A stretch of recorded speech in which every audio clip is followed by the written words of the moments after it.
Level 1. The Scavenger. You're 23 years old. Your stomach isn't just in knots. It's a cold, hard stone sitting in your gut. You've just signed a contract for a property you can't afford to close on. The ink is still wet on the page, and your hand is shaking so hard you have to shove it in your pocket. The air in this foreclosed house is heavy. It smells like damp earth, rot, and the broken dreams of the family that lived here before they lost everything. You stand in the center of the living room, watching dust motes dance in a single beam of light, and the silence is deafening. You have exactly 14 days. 14 days to find a buyer or lose your earnest money, money you didn't have to begin with. You borrowed it from someone who doesn't take no for an answer. Every time your phone rings, your heart beats in your throat. You're terrified to answer, but more terrified not to. At this level, your greatest enemy is your own desperation. You feel like a total fraud. You're looking at these walls, trying to imagine potential, but all you see is a wreck. You're terrified that some seasoned pro will realize you're just a kid with a laptop, a borrowed suit, and a dream that's currently suffocating you. But this is the forge. This is where the steel is made. You are learning the most brutal lesson of the game. Value isn't about bricks. Value is a story. And you have to tell that story so well, with so much conviction, that other people start to believe it more than they believe their own eyes. You survive. You find the buyer at the 11th hour. You flip the contract. You make your first $10,000. For a split second, standing in the parking lot of the title company, you feel like a king. You feel untouchable. Then you look up. You see the massive cranes on the horizon, building towers that touch the clouds, and you realize you aren't a king. You're still just playing with crumbs. Level 2. The Soldier. You're 25 now. You finally moved out of your parents' basement and into a small office. It's not fancy. It smells like cheap coffee, burnt electricity, and pure, raw ambition. You aren't just flipping paper anymore. You're in the dirt. You're managing renovations. Your days aren't spent in front of a laptop. They are a chaotic symphony of shouting matches with contractors who think they can outsmart you. You're dodging aggressive lenders who want their interest yesterday. You're navigating the labyrinth of city permits where one grumpy clerk can stall your entire life for 6 months. You live with a constant low-grade fever of stress. Your phone never stops buzzing. You're learning that people are the most unpredictable, dangerous variable in any equation.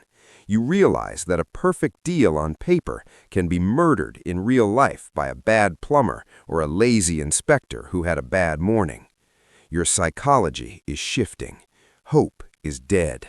Now there is only execution. You stop asking for permission. You stop saying please. You start giving orders. You're building your first multifamily unit.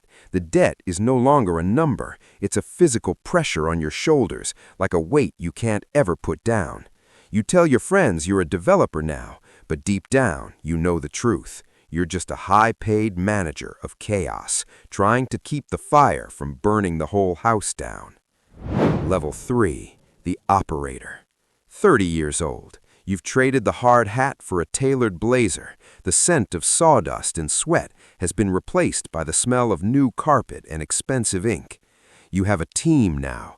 People look to you for the vision, but more importantly, for the paycheck. You've stopped obsessing over the how. You don't care how the pipes are laid anymore. You are obsessed with the who. Who has the capital you need for the next $10 million move? Who has the political connections to get the zoning passed? Who is the next big tenant that will anchor the building? You've moved from residential into the cold, calculated world of commercial real estate. You're learning the psychology of the spread. You realize the ultimate truth of Level 3. Your wealth isn't tied to your labor. It's tied to your ability to arbitrage risk. You are a professional risk taker. You feel a new kind of confidence, but it's brittle. It's a glass shield. You know that one bad market cycle, one high interest rate pivot could still wipe you out. You see the world as a giant game of Monopoly. You're winning, but you're still playing by the bank's rules. To level up, you realize you have to stop following the trends everyone else sees. You have to start creating them. Level 4. The architect of debt. You've crossed the $10 million threshold. Your perspective has shifted entirely. When you look at a building now, you don't see architecture. You don't see windows or doors. You see a container for a financial instrument. You are mastering the art of the capital stack. You're playing a high-stakes Tetris with senior debt, mezzanine financing, and private equity. You've learned how to move money you don't even own to create things that didn't exist. There's a strange detachment that settles over you at level 4. When a project hits a snag, a $1 million overrun, or a structural failure, you don't panic, you don't scream. You just sit in your glass office, look at the spreadsheet, and recalculate. Money has lost its emotional power over you. It's just a tool. It's a hammer. But it's a hammer that can crush you if you lose your grip. Your social circle has been purged. You aren't hanging out with the guys from the job site anymore. You're dining in rooms where the walls are soundproofed, sitting across from hedge fund managers and city planners. You're learning the greatest secret of the elite. Power is the ability to wait. The scavenger couldn't wait. The operator struggled to wait. But you are learning to move in decades. You are planting seeds for trees you won't sit under for 10 years. Level 5. The catalyst. 38 years old, you've stopped buying buildings. Buildings are easy. Instead, you buy entitlements. You find a piece of land that everyone else has written off as useless, a swamp, a brownfield, a forgotten corner of the city. You use your political capital to change its destiny. This is psychological warfare. You're fighting against the status quo. You're sitting in community meetings, staring down NIMBY activists who hate progress, and navigating the fatigue that threatens to break your spirit. You've realized that the greatest leverage in the world isn't financial, it's narrative. If you can change the story of a neighborhood, if you can make people believe a slum is the next arts district, the value follows the story every single time. You are a visionary now, but level 5 is lonely. You've realized that very few people can see the city you see in your head. Very few are willing to bet their life on a dream that looks like a pile of dirt. You're standing on the edge of greatness, and the wind is starting to get cold. Level 6. The Rainmaker. 45 years old. Your portfolio isn't a collection of assets anymore. It's a living, breathing entity. You don't seek deals. Deals hunt you down. You are the Rainmaker. People drive across states just for the chance to pitch to you, hoping your name will be associated with their project. They know that if you're in, the banks are in. You've mastered the psychology of presence. You walk into a room and the air tension shifts. People stop talking. They wait for you to speak. But you've learned to stay silent. You've realized that the most powerful person in the room is the one that needs the least from everyone else. You've seen it all now. You've lived through market crashes that bankrupt your peers. You've been betrayed by partners you trusted like brothers. You've watched your own ego nearly drive you off a cliff. You are battle-hardened. You are level 6. For the first time in 22 years, you feel the first real taste of true freedom. The debt doesn't scare you anymore. Nothing does. Level 7. The Institutionalist. You have crossed the $50 million mark. You have transcended the status of a person. You are now an institution. You have a family office. You have a board of directors. You have systems and algorithms that generate more wealth while you're asleep than you made in your entire first decade. Your focus has moved away from the next. Now you're obsessed with the legacy. You don't want the quick flip. You want the iconic landmark. You want the tower that defines the skyline, the project that will be on postcards 100 years after you're gone. Your psychology is of stewardship. A strange humility has started to grow in you. You realize you don't really own the land. You're just the current guardian of it. You feel a deep, heavy responsibility to the thousands of people who live, work, and raise families in the environments you've created. You've stopped being a builder and started being a philosopher of space. You're designing the way humanity interacts with the Earth. Level 8, the Sovereign. 55 years old, the $100 million mark is in the rearview mirror. You have achieved total, absolute autonomy. You don't answer to banks because you have your own liquidity. You are your own bank. You don't answer to the market because your assets are diversified across continents and currencies. You move through the world with a terrifying level of peace.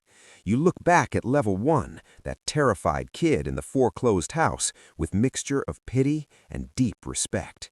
You realize the struggle of the scavenger was a necessary execution. It was designed to kill the parts of you that weren't strong enough to handle the weight of level 8. The money was never the prize. The money was just the scoreboard. The real prize was the perspective. You see the world now as a series of interconnected flows, energy, people, and capital. You are the conductor of the orchestra. You don't play the instruments, you just ensure the harmony. Level 9, the Ghost. You have reached a stage where recognition is a liability. Your name isn't on the buildings anymore.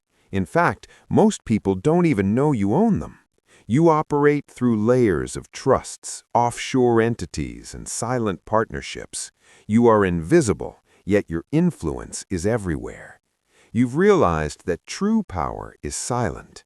It doesn't need a skyscraper with your name and neon lights to prove its worth. You spend your time now in the shadows, mentoring the next generation of scavengers. You watch them make the exact same mistakes you did. You could stop them, but you don't. You know they have to feel the fire to become the steel. Your psychology is one of detachment. You own a city, but you are attached to none of it. You have won the game so completely that you finally realized the game was an illusion all along. You are playing for the sake of the play, not the outcome. Level 10, the Master. You are standing on the balcony of a penthouse you built 20 years ago. The city lights stretch out below you like a carpet of diamonds, a glowing testament to every risk you took. You are level 10. You aren't thinking about ROI. You aren't thinking about cap rates or zoning meetings or the board's opinion. You are simply looking at the way the moonlight hits the glass of the tower across the street. You realize the final, most profound truth of this entire journey. You didn't build this city to get rich. You built it because you wanted to see if you could. You wanted to see if you could mold reality to fit the vision in your head. The $100 million? It's just the receipt. It's the proof of the person you had to become to survive the climb. The evolution wasn't about gaining power over the world. It was about gaining power over yourself, over your fear, your ego, and your limitations. You look back at the kid in the dusty, rotting house, and you whisper, "Thank you." Because without his fear, you never would have found your courage. Without his desperation, you never would have found your discipline. You turn away from the view. The sun is starting to peek over the horizon.